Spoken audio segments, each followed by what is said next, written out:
As we head into the next session, it is my pleasure to introduce to you Ryan Anderson, who is here to speak with us on the question, what is marriage?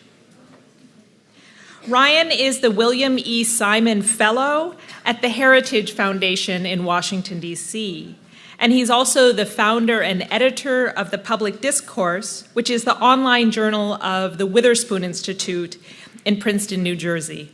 And I'm just going to throw in a little aside here in his bio because I'm one of the people who I write for The Public Discourse sometimes. And I just want to point out that Ryan is also somebody, in addition to his academic study skills and his speaking skills, he has really great editing skills. So he's been a pleasure to work with. He is the co-author of the book, What is Marriage? Man and Woman, a Defense, together with Professor Robert George of Princeton University and Sharif Girgis, who is here with us today, who will be leading one of the breakout sessions in the afternoon.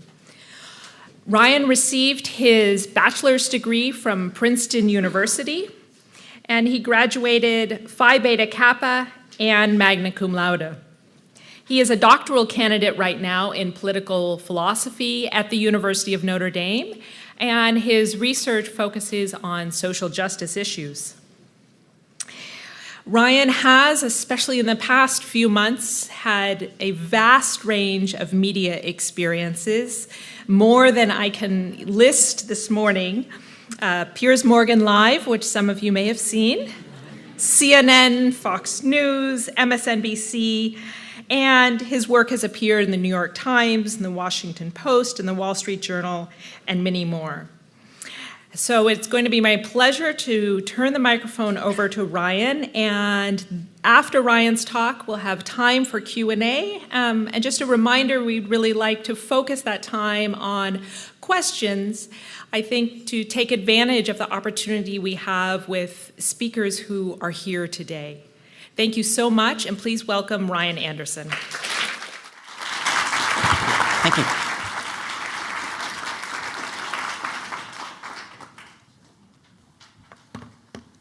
Thank you. Thank you all for having me. I think the first place to start is by thanking Judy and Irene and all the students at Stanford who made this event possible.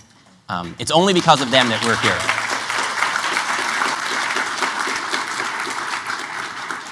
And they really serve as role models for students on all campuses on how to make a conference like this take place, even in the face of a hostile campus environment.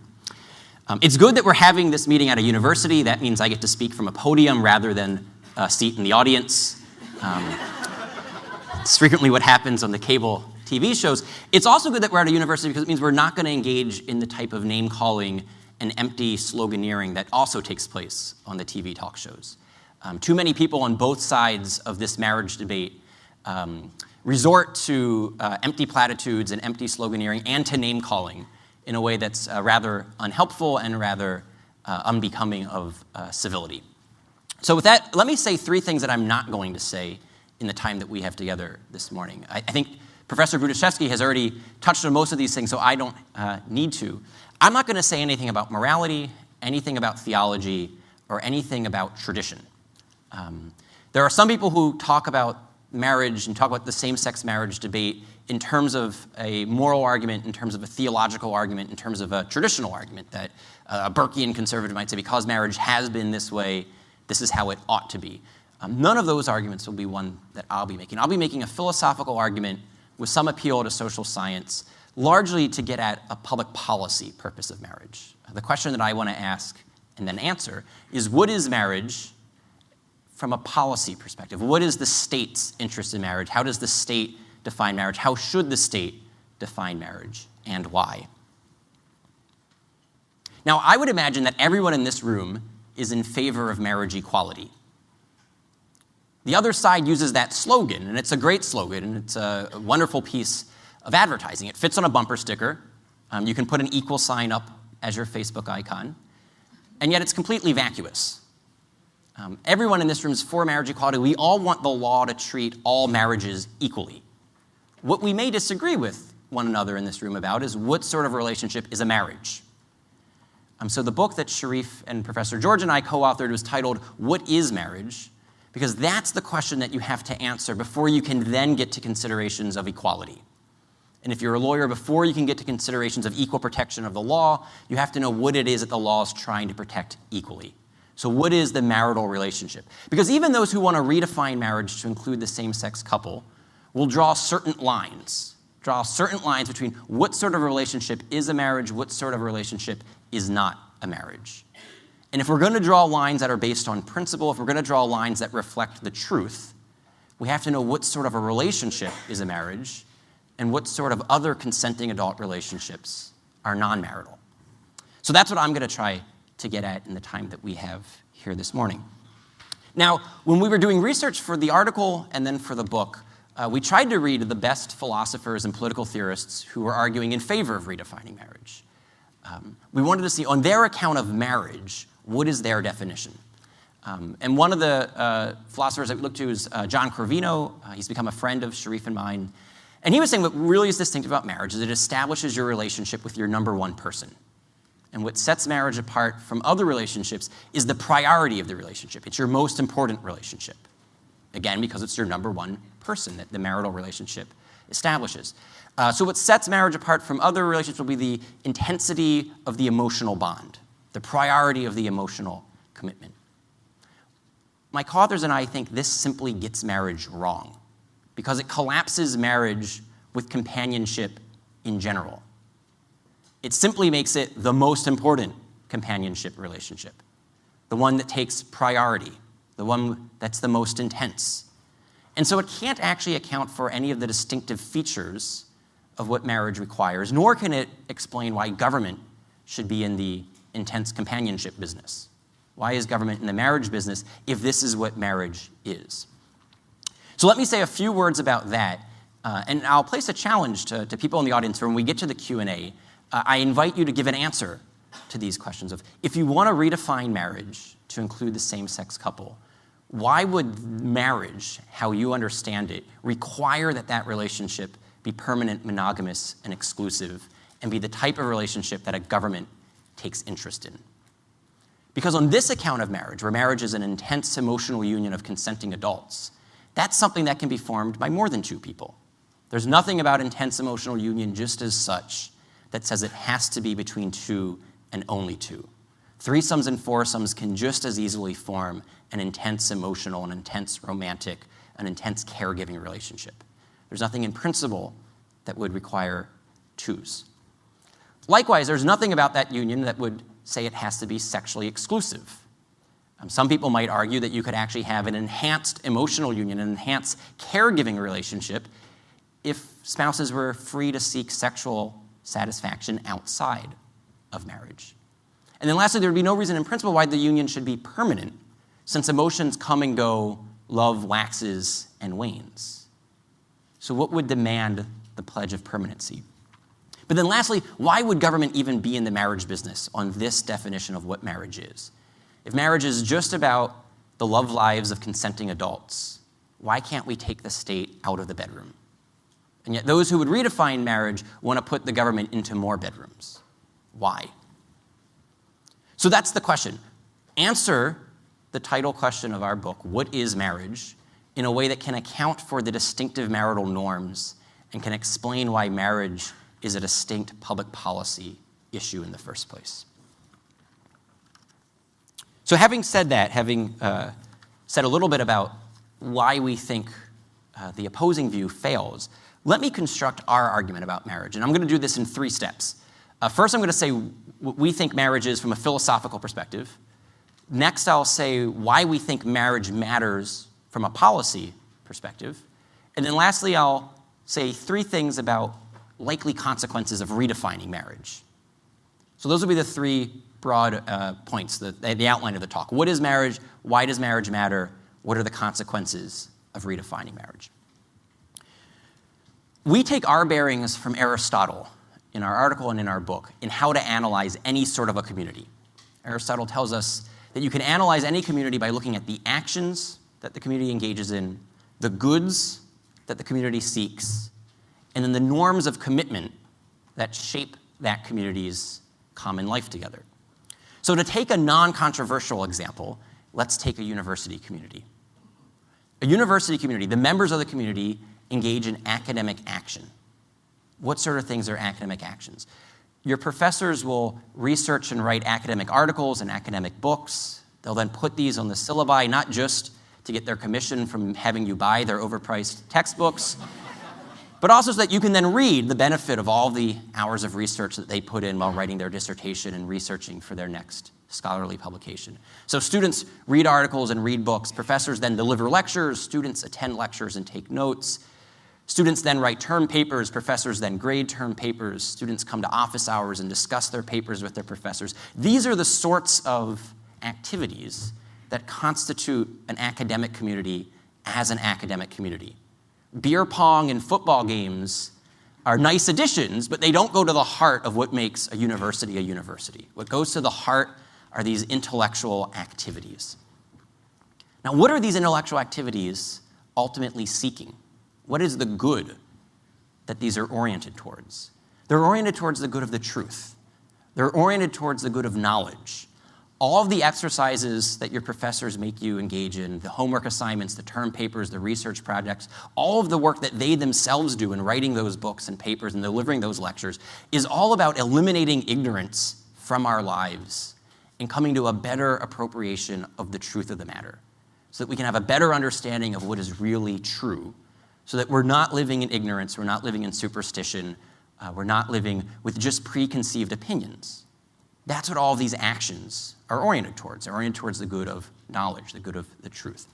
So then lastly, what sort of commitments does this require of a university community? This is where all of the commitments for academic integrity and academic freedom and the honor code come into play. This is why you can't plagiarize your term papers. This is why you have to cite all of your sources. This is why if you're a scientist, you want to cite all of the data, not just the data that might support your hypothesis. You want to cite all of the data, including the data that might call it into question, because if another researcher comes along and then writes a review of your paper and says, wait, here are some of the weak spots, here's an alternative way of analyzing the data, you don't view it as an attack. You view it actually as something liberating. They've corrected a mistake in your argument. They've helped you see the fullness of truth. They've helped you eliminate a piece of ignorance out of your life. This is why when your professors make comments on your papers, you shouldn't view it as an attack. You should view it as they're trying to help you to write better papers so that you can better understand the truth. Okay, so that's how a university ought to exist. Unfortunately, this isn't always true on college campuses. But we can use that same basic framework to analyze what makes the marital relationship marital. What makes marriage different than other forms of community? What makes the marriage community different than the football team and different than the university? And my co-authors and I say marriage is a comprehensive relationship, and it's comprehensive in exactly those three ways. It's comprehensive in the act that unites spouses. It's comprehensive in the goods that the spouses are inherently ordered towards. And it's comprehensive in the norms of commitment that it requires from the spouses. Let me say a few words more about each one of those 3 points. Professor Budiszewski did a wonderful job of explaining how we're mind-body unities. We're not ghosts and machines. We're not souls that are somehow inhabiting flesh and bones, but we're a mind-body unity. So to unite with someone at a comprehensive way, we have to unite with them at all levels of their personhood. So this act that unites us comprehensively will be an act that unites us hearts, minds, and bodies. And now the good that it orients us to won't be some particular singular good, like the good of winning the next football game or the good of passing the next test. It'll be a comprehensive good. And we argue that that comprehensive good is what Professor Budiszewski mentioned as procreation, understood as both the creation and then the rearing of whole new human organisms who are going to be raised to participate in all of the forms of human goodness. It sets the trajectory of that marital relationship on this comprehensive plane. And then lastly, it calls for a comprehensive commitment, a commitment of both permanency and exclusivity, so that it's comprehensive throughout time, and it's comprehensive at this moment of time by forsaking all others. This is the most dense part of this morning's talk. So if you're having trouble, it will get much easier after this. It'll get faster. It'll be much more humorous and entertaining and enjoyable.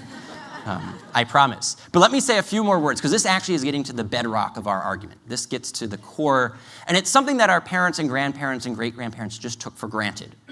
And so putting it into Aristotelian terminology, fleshing it out, requires some work from what used to be common sense. But let me say a little bit more. What is it, how to do the analysis of the comprehensive act that spouses engage in? How is it that two people can unite comprehensively? We said that we want this to be an act that will unite us at all levels of our personhood, so a union of hearts, minds, and bodies.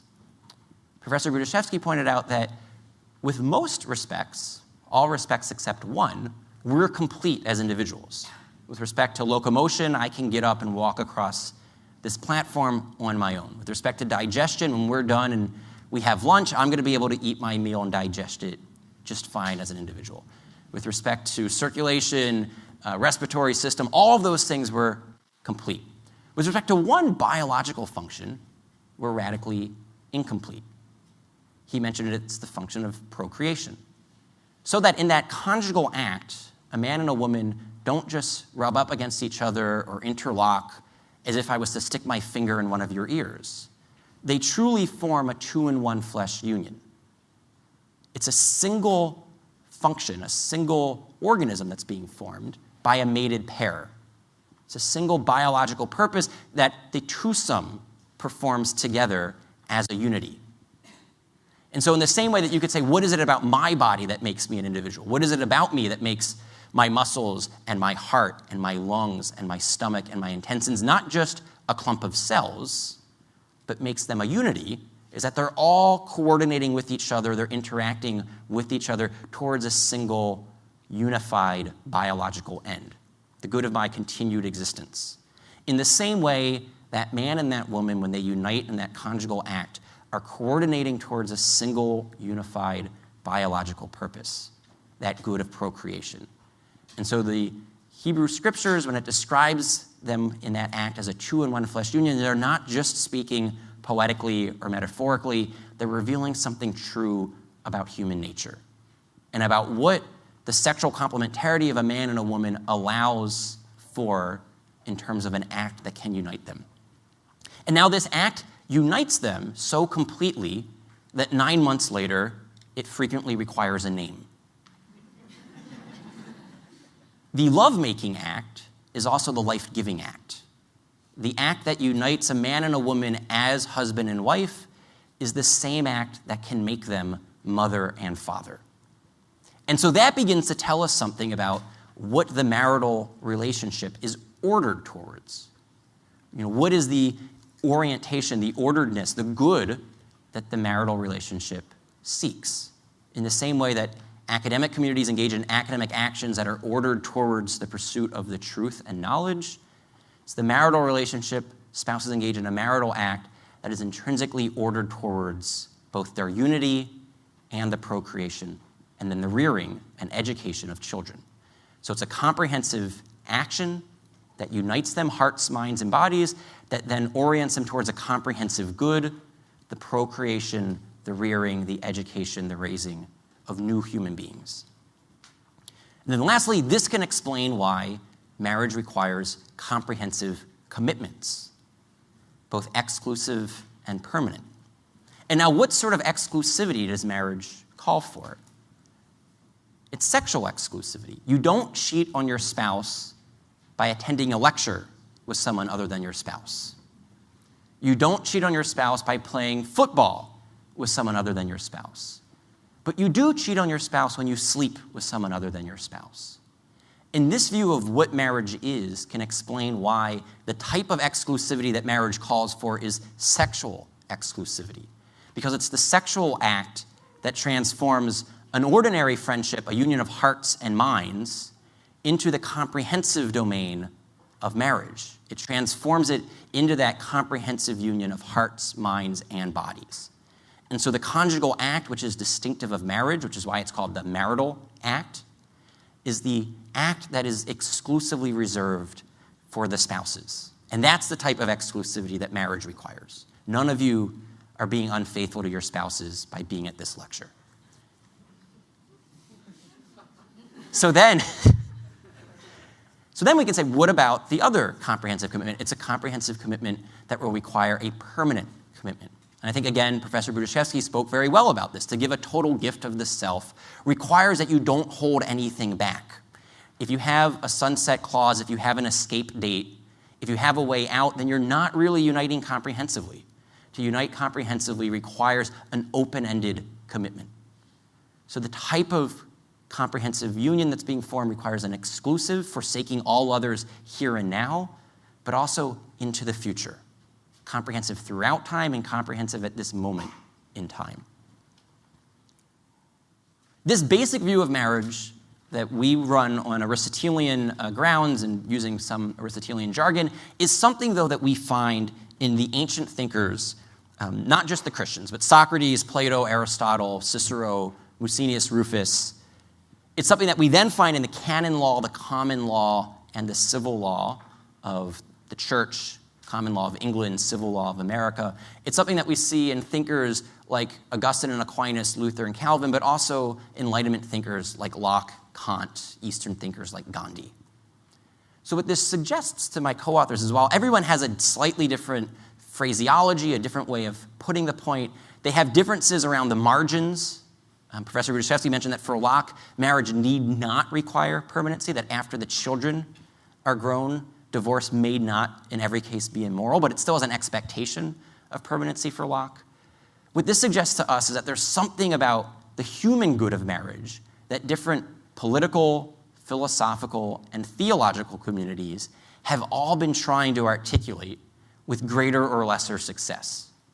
That it's a bunch of different thinkers in different times and places have all been grappling with the same human reality of marriage. What is it about our nature as embodied males and females, the type of union we can form, the type of good that that union can produce, and the type of commitments that it requires? And that's what we're trying to articulate here and now so that our marriage policy can reflect that truth and to promote that truth. And so that leads us into the second part of my talk this morning. Why does marriage matter? Because you could say, all right, Ryan, that's fine and good. You, Sharif, and Robbie have articulated a distinctive type of human good, this comprehensive good that you call marriage. Why should anyone care? Why should the state in particular care? Why should the state of California? Why should the nation state? Why should politics care about this form of friendship, this form of relationship, this form of community? So let me say a few words about that.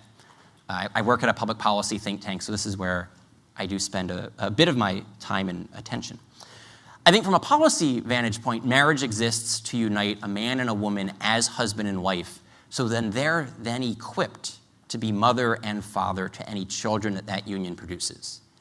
It's based on an anthropological truth that men and women are distinct and complementary. It's based on the biological fact that reproduction requires a man and a woman. It's based on the social reality that children deserve both a mother and a father. Whenever a child is born, a mother will be close by. She's normally in the same room. That's a fact of biology.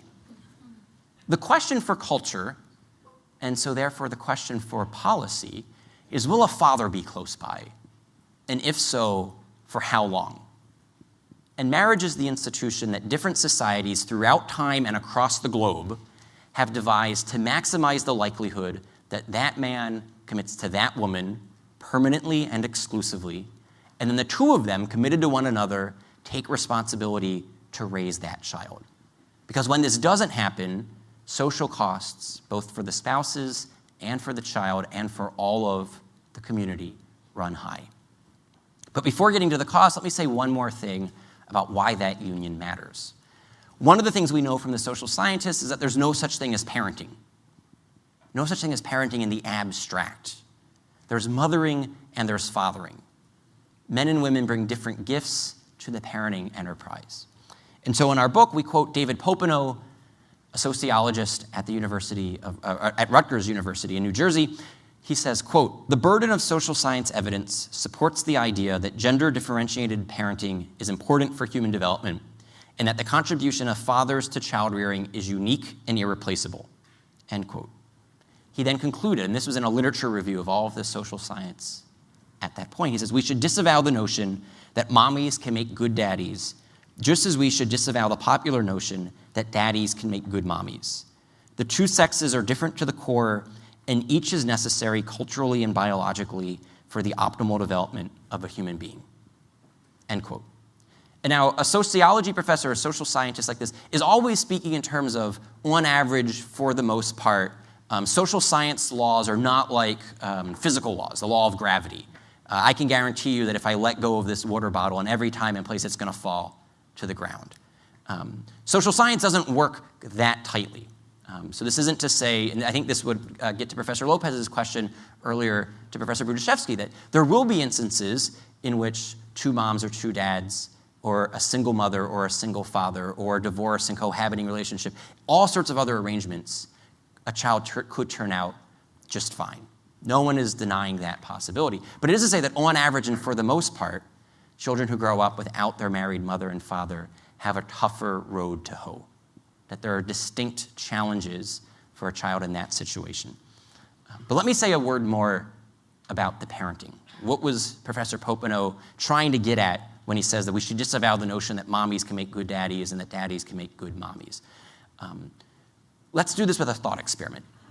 If I told you it's Saturday morning, and instead of being at an academic conference at Stanford, a 5-year-old boy is at home in the living room wrestling with one of his parents. And this parent is teaching the 5-year-old to be masculine without being violent, that it's okay to put people in headlocks, but not to pull hair or bite or to gouge out eyes. Which parent is most likely, on average and for the most part, in the living room? Yeah, the laughter suggests that you know where I'm going with this. On average and for the most part, that's going to be the father. And it's not because we have a gender stereotype in which only fathers can wrestle on living room floors. It's because this is what comes naturally to dads. It's something that on average and for the most part, fathers enjoy doing with their 5-year-old sons in a way that mothers don't. And it's not to say that mothers can't wrestle on living room floors, but it's that on average and for the most part, they'd rather not. In the same way that you could see that it's normally the father that's throwing the baby up in the air, while the mother is saying, honey, not so high. And I think this gets at exactly what Professor Budiszewski said. Mothers tend to be the more nurturing, the more protecting, the caregiving relationship in the marital relationship. The mother tends to be that more nurturing one. And it's not to say that fathers can't be nurturing, but men tend not to be very sensitive. On average and for the most part, that's the way these things break down. So then, if that's the kind of thought experiment about Saturday morning on the living room floor, we can step back and just analyze the social science. What we know from the social science is that Saturday morning wrestling session, and then 5 years later, playing catch in the backyard, and then 5 years after that, discussing how to go to your first high school dance, that matters. And the father is doing something for his son. Because boys who grow up without their fathers, much more likely to commit crime and to end up in jail. What's taking place with the father wrestling on the living room floor with his son is exactly channeling of those masculine aggressions that sometimes can take a destructive turn. If you don't learn how to be physical without biting and pulling hair and eye gouging when you're 5, when you're 15, those same temptations might take you in a direction that ends up being criminal. And that's one of the things that fathers distinctively do for their boys. Now, fathers do something distinctive and complementary for their daughters. It tends to be the father who scares away the bad boyfriend. And this isn't because mothers can't scare away bad boyfriends, but it's because the father tends to be a little bit larger than the mother. His voice tends to be a little bit deeper than the mother's. And he also was once a boy himself, and he knows what the wrong sort of young man might be looking for in his daughter. And so he tends to be a little more sensitive about not letting his daughter go out with the wrong sort of boy. And like Professor Budiszewski mentioned, the father who's married to his daughter's mother is also modeling what a good male-female relationship looks like. And so he's modeling for his daughter what she should be looking for in the right sort of boyfriend who could become the right sort of husband. That's one of the things that a father who is married to his daughter's mother does for his daughter. So then when we take a step back and we look at the social science, girls who grow up without their fathers are more likely to suffer or to experience an out-of-wedlock pregnancy. Because that father is the one who's more often than not policing her sexual relationships. So, all right, you could say that's fine and good. You've given us these thought experiments, and you've told us a little bit about the consequences. Do you have any hard data? Let me read you a quote, and then I'll ask you to tell me who spoke this quote. Quote, "We know the statistics that children who grow up without a father are 5 times more likely to live in poverty and to commit crime, 9 times more likely to drop out of school, and 20 times more likely to end up in prison. They are more likely to have behavioral problems or run away from home or become teenage parents themselves. And the foundations of our community are weaker because of it." End quote. Who spoke that? President Obama. Piers Morgan was a good second guess. President Obama. Now, President Obama will be the first to tell you that growing up without a father doesn't mean that you're somehow destined and doomed for failure in life. He seems to be doing pretty well for himself. But he would also be the first to tell you that his road was tougher. He had a steeper hill to climb. And this is one of the reasons why he's spoken out on the importance of fathers, because he's seen what it has done to so many children who grow up without their dad. It's why he has spoken about how important it is for him to be a good father to his 2 daughters. He's experienced firsthand the importance of fathers, and it inspires him to be a good father. And I don't think in any way that this is suggest that single mothers are somehow anything less than heroic. Frequently, single mothers are the most heroic members of our society.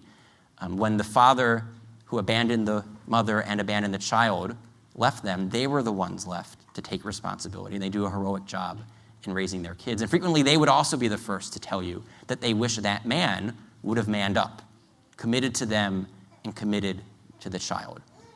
And so I don't want to suggest in any way that this is to criticize other people, but it is to say that marriage matters, and that the state has an interest in promoting marriage precisely to maximize the likelihood that every child is given the gift of being raised by a married mother and father.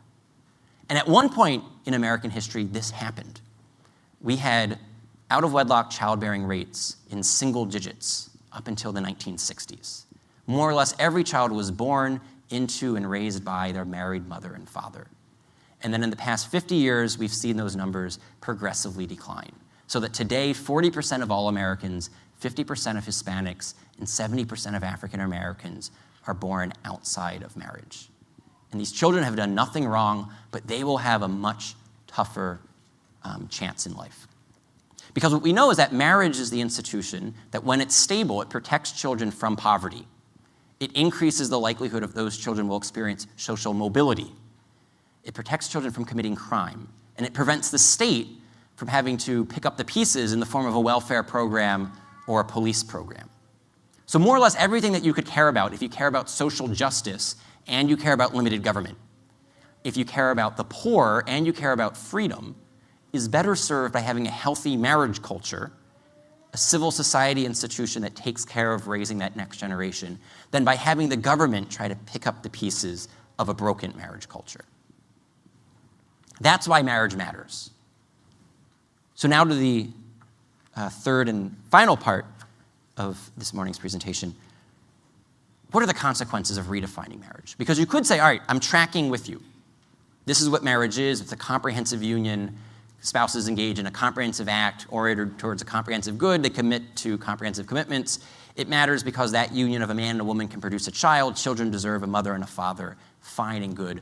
But how does allowing Adam and Steve get married impact any of this? How would redefining marriage to include same-sex couples in any way take away from the public purpose of marriage? It's a good question. It's the next logical question. And let me say 3 things in response. In all 3 of my comments here, we'll follow the general rubric of ideas have consequences and bad ideas have bad consequences. And so for the first consequence, I'll say is that if you were to redefine marriage to eliminate the norm of sexual complementarity, there would be no institution left in civil society and in public life that upheld, even as an ideal, that every child deserves both a mother and a father.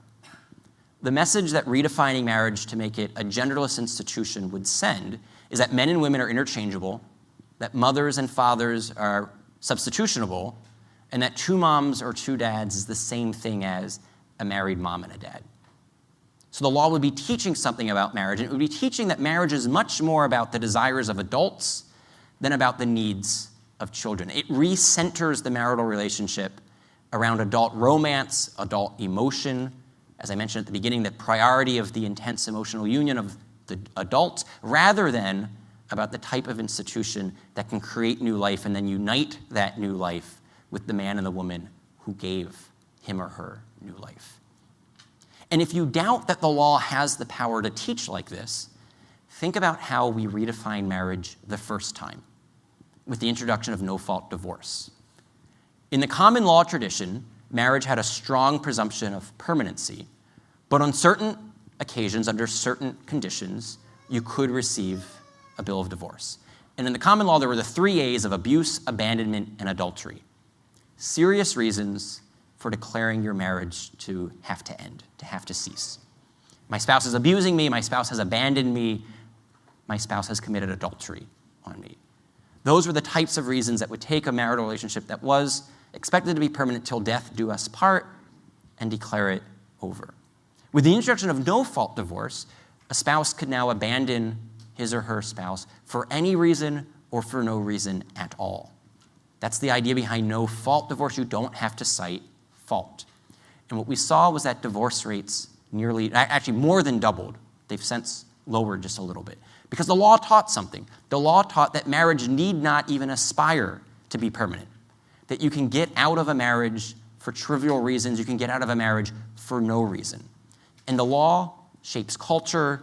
Our culture then shapes our beliefs, and our beliefs then shape our actions. This is the pedagogical function of law. The law functions as a teacher. And so what the law would be teaching here is that marriage is mainly about adult romance, not about stable family life for creating and then raising children.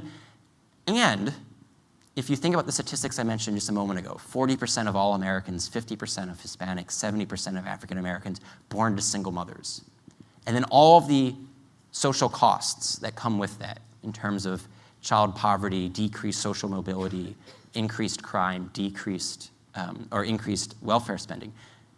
It suggests to me that the most pressing social problem in America right now is the problem of absentee fathers. But how will we insist that fathers are essential when the law is teaching that fathers are optional? And that's the question for President Obama after he evolved on marriage. When you read back to him that quote about the importance of fathers, how can he insist and have the law send that message that fathers are essential when he now supports redefining marriage to make fathers optional? So that's the first consequence of redefining marriage. It changes the meaning of marriage, and it changes what the law will teach about marriage, which will in turn change what people believe about marriage, and which will in turn shape how people live out marriage. Second consequence is that there is no reason to think that redefining marriage would stop here. And in fact, we now have 3 new words that describe the ways in which marriage activists would like to see marriage further redefined. And here, just think back. 20 years ago, maybe on this campus it wouldn't have been unthinkable, but in most America, 20 years ago, the phrase same-sex marriage was an oxymoron. If it's same-sex, it's not marriage. So 20 years ago, most Americans didn't really think that a same-sex marriage was even an ontological possibility. In the same way, now we have 3 new words that have been coined in prominent liberal publications, and to me, there is no logical reason, once you get rid of the male-female aspect, for why these further redefinitions don't simply follow like night follows day. So let me run through these briefly. The first is the term throuple. A throuple was a 3-person couple. You chop off the C and you add on a THR, throuple. And my co-authors and I came across this term in New York Magazine. New York Magazine is a fairly standard issue magazine of thought for New Yorkers. It's a left-leaning publication. And what's standard in New York today will become standard in the rest of America 20 years from now. And the argument here is that this is not a polygamous relationship. A polygamous relationship would be one man with this woman in a conjugal relationship, the same man with a different woman in a conjugal relationship, the same man with a third woman in a conjugal relationship. Here it's a group marriage. This is an instance of polyamory. many loves. And the idea here is the throuple, all three partners are married to each other. And polyamory can come in different sizes and shapes. You can have a foursome where they're all married to one another. Whereas the foursome I just mentioned, it's one man with three different women in three different conjugal relationships. The polyamorous relationship will just be a group marriage. And the general idea is that if marriage is just about an intense emotional union, where spouses have romantic feelings for each other and then pledge to take care of each other, they commingle assets, they live together, they enjoy economies of scale, and they love one another. So the other convenient but empty slogan is that love equals love. Why isn't the throuple in the same exact situation as the couple? And so if you go to court and say, we are suing for our marriage equality rights for the same-sex couple, on what basis would you deny marriage equality to the same-sex throuple or the opposite-sex quartet? Because the way that we arrived at monogamy in Western law and culture is that it's one man and one woman who can unite in the comprehensive act that produces new life, and every new life has one mother and one father. And marriage is about uniting those people into a stable family life. But once you say the male-female aspect of marriage is irrational and arbitrary and bigoted, what is magical about the number two? What is the principled reason for denying marriage equality to threes and fours and more? So that's the throuple. The next term we came across was the term monogamish. And this was in the New York Times in the Sunday magazine. There's probably no publication more prominent in terms of mainstream liberal thought than the New York Times Sunday magazine. And this was in a profile of the gay rights activist Dan Savage. And in a portion of that profile, the question was asked, what do you think straight couples will learn from gay couples once there's same-sex marriage? So how will gay marriage actually help traditional marriage? And he says, well, what it will teach and what straight couples could learn is the virtue of the monogamish relationship. The term monogamish is a play on the word monogamous. So Savage seems to be inclined to want to keep the twosome requirement, but he wants to get rid of the sexual exclusive requirement. He thinks that sexual exclusivity is outdated and inhumane. It's an unrealistic expectation to think that you could have all of your sexual needs fulfilled by one person for the rest of your life. And that this is what's wrong with heterosexual marriage. And that this is one of the things that heterosexuals could learn from homosexuals is the virtue of monogamish. And so he says that provided it's an open and honest discussion where the spouses agree to it, there's no coercion and there's no deceit, spouses should be free to have a sexually open relationship. And he says that frequently this will actually enhance their emotional bond. That one of the reasons that lead to divorces are that spouses are not having their sexual needs fulfilled inside of marriage, and so they seek sexual outlets outside of marriage. And because they had this unrealistic expectation of sexual exclusivity, when the other spouse finds out about it, their heart's broken. This was adultery, and then they file for divorce. He says, much better that we not link adultery to sexual exclusivity. So long as you're open and honest about it, no one's heart would be broken if you said it's okay to seek out a sexual relationship outside of marriage. That's the monogamish relationship. And then the final term that we came across was the term wed-lease. Wed-lease is a play on the word wedlock. Wedlock suggests something that is strong and sturdy and permanent. Wed-lease stands for the exact opposite. And this was a term that was introduced in the Washington Post. The Washington Post op-ed page is probably the most moderate of liberal publications. And it was published the month after the Supreme Court ruled on the Defense of Marriage Act case. So the timing was convenient. And it was a lawyer writing, and he was saying, just like you can lease a car or you can lease a house, you should be able, legally, to lease a spouse. And the argument here was that he might want to keep the twosome requirement. He might even want to keep the sexual exclusive requirement. He thought the permanent requirement was unrealistic and inhumane. And that the reason that divorce caused so much heartbreak and so much disruption is that spouses had an unrealistic expectation that they were going to live and love one other person for the rest of their life. And when this proved to be impossible, that's when it causes the trouble. But if you only signed up for a wed lease in the first place, if you signed up for a 5 or a 10-year marriage license, which could then be renewed on good behavior, but if it wasn't going well, it would have a natural sunset clause. You know, if after 5 years, no harm, no foul, we only signed up for a wed lease. That's the idea. And again, you see how this, like the monogamous relationship, like the throuple, are all logical entailments of viewing marriage as just about consenting adult romance. Because consenting adult romance can come in as many sizes and shapes as adults can consent to. And if love equals love, there would be no reason for public policy to treat certain sizes and shapes of consenting adult love differently than other sizes and shapes. To do so would be to deny marriage equality to those relationships that are thruples or monogamish or wed leases. Now, I said I wasn't going to say anything about morality or theology or tradition as far as my argument goes in this lecture. But think about the public policy consequence of this. And again, remember, the reason that the government's in the marriage business is not because it's a sucker for romance. Government's not in the marriage business because it cares about my love life. Government's in the marriage business because the sexual union of a man and a woman can produce a child, and that child deserves a mother and a father, and when this doesn't happen, social costs run high.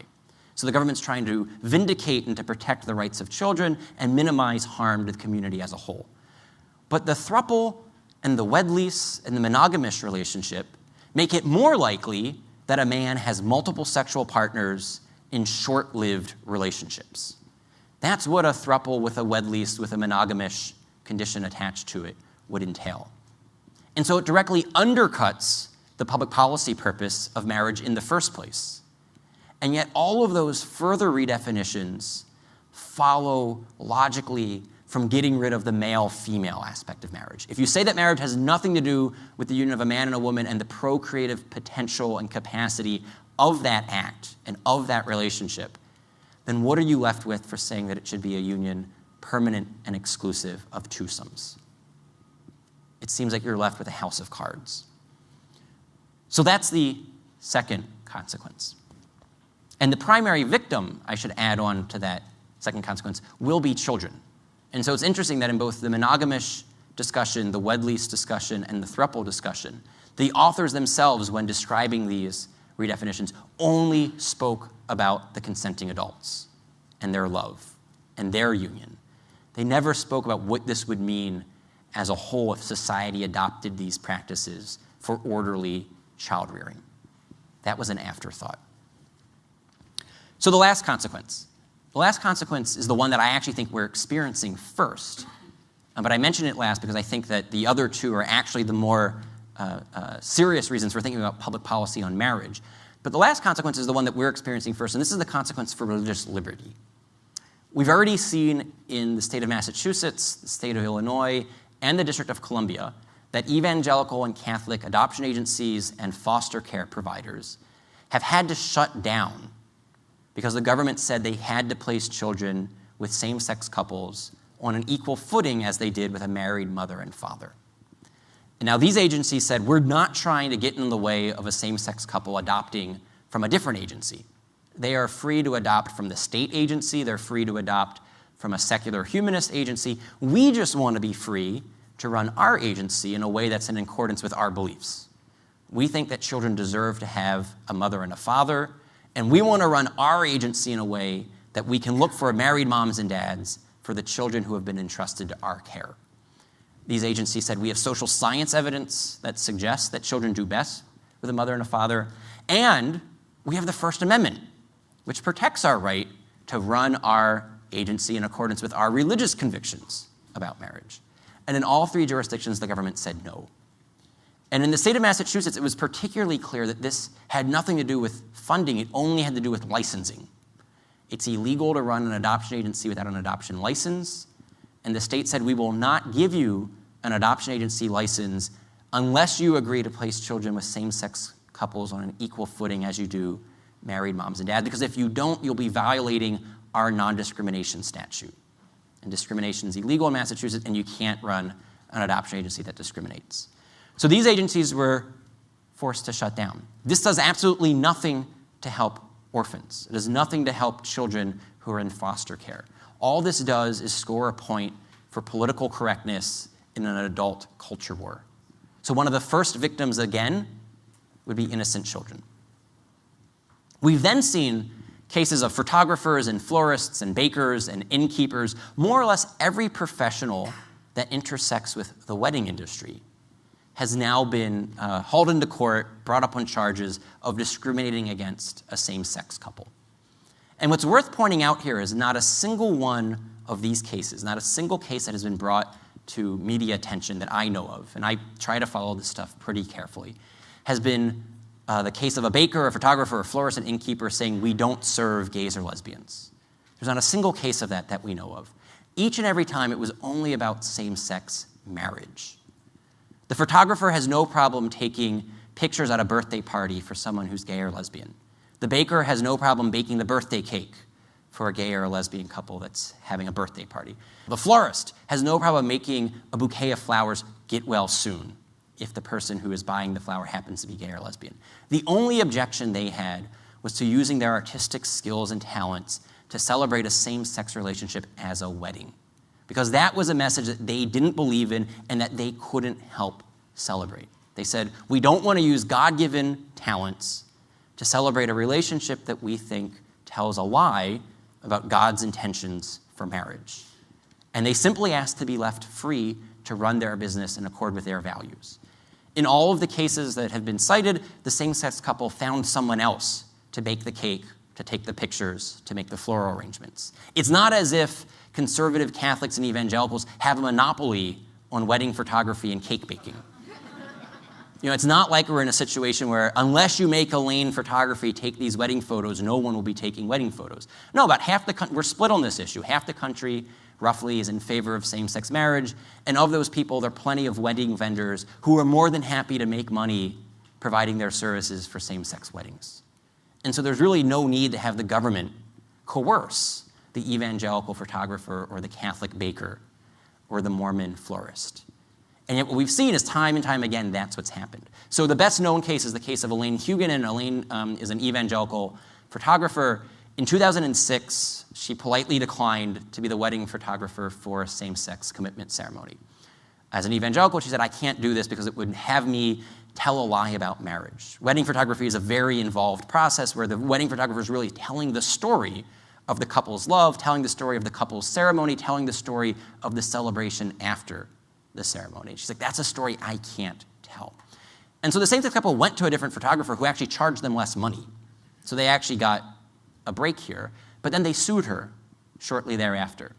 And in 2008, the New Mexico Commission on Human Rights ruled against Elaine Huguenin, saying she had violated the human rights of the same-sex couple, and they ordered her to pay a fine of nearly $7,000. It was $6,900 and something dollars.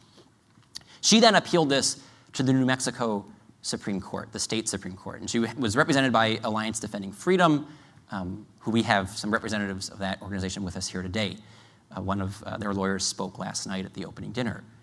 And what they argued before the New Mexico Supreme Court was that Elaine's not trying in any way to infringe the rights of the same-sex couple. They're free to get married in the church of their choice or in the banquet hall of their choice. They can have a photographer, a baker, a florist do it if they want to. But freedom's a two-way street. We live in a live and let live society. Don't force Elaine to do this. And oddly enough, so the court decided against Elaine. The court sided with the same-sex couple. And in one of the concurring opinions, one of the judges wrote that the price of citizenship is that Elaine has to take these pictures. And when I got to that part of his opinion, I actually had to stop and reread it a couple of times because I thought I was misreading, that there was a missing comma or something. Because I thought he was going to say the price of citizenship is that the same-sex couple should just go to a different photographer. That's how in America live and let live, how we harmonize pluralism and competing values would play itself out. We don't coerce people into violating their consciences. But no, the judge says that the price of citizenship is that Elaine has to leave her religious commitments at the door and take these pictures. And this is part of a larger trend that we've seen in general of people arguing that religious liberty just means freedom to worship. This is what's been at the heart of the Hobby Lobby and the Conestoga Wood case, the HHS mandate cases. And it's that you have freedom to worship, What you do on Sunday morning, no one's going to interfere with. But once you step out into the marketplace, Monday through Saturday, you have to leave your faith at the door. That if you're on Main Street or on Wall Street, you can't live out your faith in your profession. That's not what the free exercise of religion is about. That's what freedom of worship is about. The free exercise of religion, as the founders intended it, was that the state wouldn't coerce people into violating their consciences.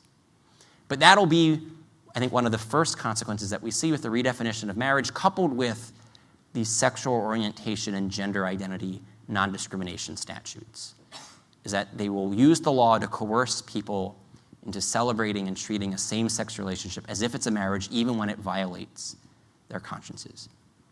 So with that, it looks like we have about half an hour for questions, and I'd be happy to provide answers if you can provide questions.